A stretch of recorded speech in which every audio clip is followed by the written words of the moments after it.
بسم اللہ الرحمن الرحیم۔ السلام علیکم ورحمۃ اللہ وبرکاتہ۔ محترم اور معزز ناظرین، آپ کی خدمت میں آج میں ایک اہم ہی ٹاپک لے کر حاضر ہوا ہوں۔ وہ یہ ہے کہ ہم عملیات کرتے ہیں، وظائف کرتے ہیں، مختلف ہم اعمال کرتے ہیں جن کے ذریعے ہم اللہ تعالیٰ سے دعا بھی کرتے ہیں، مدد حاصل کرتے ہیں اور لوگوں کے بھی کام کرتے ہیں، لوگوں کو دم وغیرہ بھی کرتے ہیں۔ ایک طریقہ کار ہے، لوگ وظائف، عملیات، اعمال، ان کا ایک سلسلہ جاری ہے۔ تو ان کے ساتھ ہمارا جو آج کا موضوع ہے وہ یہ ہے کہ عملیات کرنا افضل ہے یا دعا کرنا افضل ہے،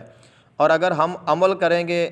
تو اس کا کیا نتیجہ ہوگا اور اس کے کیا اثرات ہوتے ہیں اور اس کی شرعی حیثیت کیا ہوگی، ہمیں اس کا ثواب ملے گا نہیں ملے گا۔ اگر ہم دعا کریں گے تو اس کا کیا ہوگا۔ تو اس کا مطلب یہ نہیں ہے کہ میں وظائف کے خلاف ہوں یا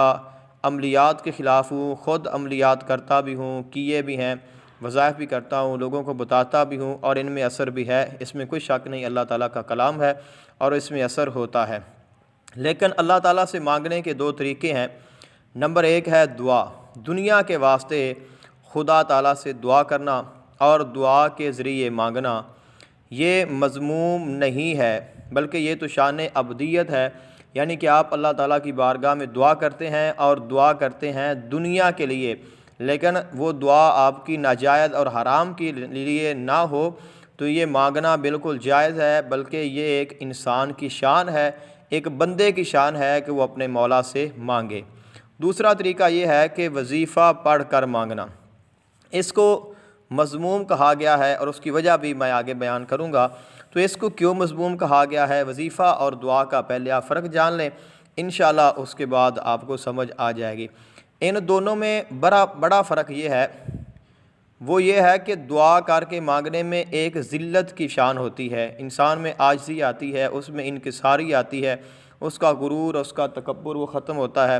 اور یہ اس مقصود کے موافق ہے جو بندے کے پیدا کرنے سے اصل مقصود ہے، کہ جس مقصد کے لیے اللہ تعالیٰ نے انسان کو پیدا کیا ہے، اور وہ یہ ہے کہ اللہ تعالیٰ نے انسان کو عبادت کے لیے پیدا کیا ہے۔ اسی لیے آقا دو جہان صلی اللہ علیہ وآلہ وسلم نے ارشاد فرمایا الدعاء مخ العبادت، کہ دعا عبادت کا مغز ہے۔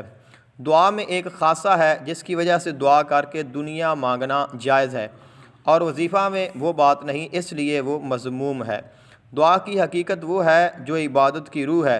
یعنی تذلل اور اظہار احتیاج۔ دعا کا یہ رنگ ہوتا ہے جس سے سراسر عاجزی اور محتاجگی ٹپکتی ہے، اور وظیفہ میں یہ بات نہیں، بلکہ اکثر تو یہ ہوتا ہے کہ وظیفہ پڑھ کر لوگ یہ سمجھتے ہیں کہ وظیفہ کے زور سے ہمارا مقصد ضرور حاصل ہوگا، تو ایسی حالت میں عاجزی اور محتاجگی کا اظہار ختم ہو جاتا ہے۔ پس دنیا کے واسطے وظیفہ پڑھنا اور دنیا کے لیے دعا کرنا ہرگز برابر نہیں ہو سکتے۔ مثال کے طور پر اگر کوئی دنیا کے واسطے دعا مانگے اور یوں کہے کہ اے خدا مجھے 100 روپے عطا فرما، تو یہ جائز ہے، بلکہ اس میں بھی وہی ثواب ہے جو آخرت کے لیے دعا کرنے میں ہے، بشرطے کہ دعا ناجائز کام کے لیے نہ ہو، کیونکہ دنیا کے لیے ہر دعا جائز نہیں، بلکہ جو شریعت کے موافق ہو وہی جائز ہے۔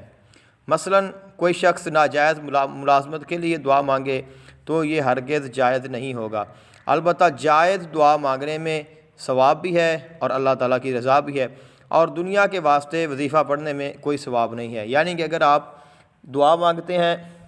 تو اس میں آپ کی جو شان ابدیت ہے وہ بھی ظاہر ہوتی ہے، اور اس میں آپ کو ثواب بھی ملے گا اور اللہ تعالیٰ کی طرف سے عطا بھی ہوگی۔ اور اگر کوئی شخص صرف وظیفہ کرتا ہے، عمل کرتا ہے، اور اس پر اس کو یہ یقین ہوتا ہے، اس کو اپنے کلام پہ اس کو یقین ہوتا ہے، یا اس کو فخر کہہ رہے ہیں، یا اس میں تکبر آ جاتا ہے، اور اس کا جو مقصد ہے وہ صرف دنیا ہو جاتا ہے، اور اس میں اللہ تعالیٰ کی رضا کا جو پہلو ہے وہ ہٹ جاتا ہے، تو اس طرح پھر ہمارا جو وظیفہ کرنا ہے وہ ہمارے لیے مذموم ہوگا، اور اگر کوئی ایسا وظیفہ کرے گا تو اس کو کوئی ثواب بھی حاصل نہ ہوگا۔ لیکن اگر کوئی اس نیت سے دعا پڑھے یا آیت پڑھے یا وظیفہ کرے یا سورت پڑھے کہ اللہ تعالیٰ سے میں نے دعا کرنی ہے، اللہ تعالیٰ کی بارگاہ میں نے عاجزی اور انکساری پیش کرنی ہے، تو پھر یہ وظیفہ بھی آپ کا دعا بن جائے گا۔ جس طرح دعا مانگنا جائز ہے، اس طرح پھر وظیفہ کرنا بھی جائز ہوگا، اور جس طرح دعا کرنے سے آپ کو ثواب ملتا ہے، اسی طرح پھر آپ کو وظیفہ کرنے سے بھی ثواب حاصل ہوگا۔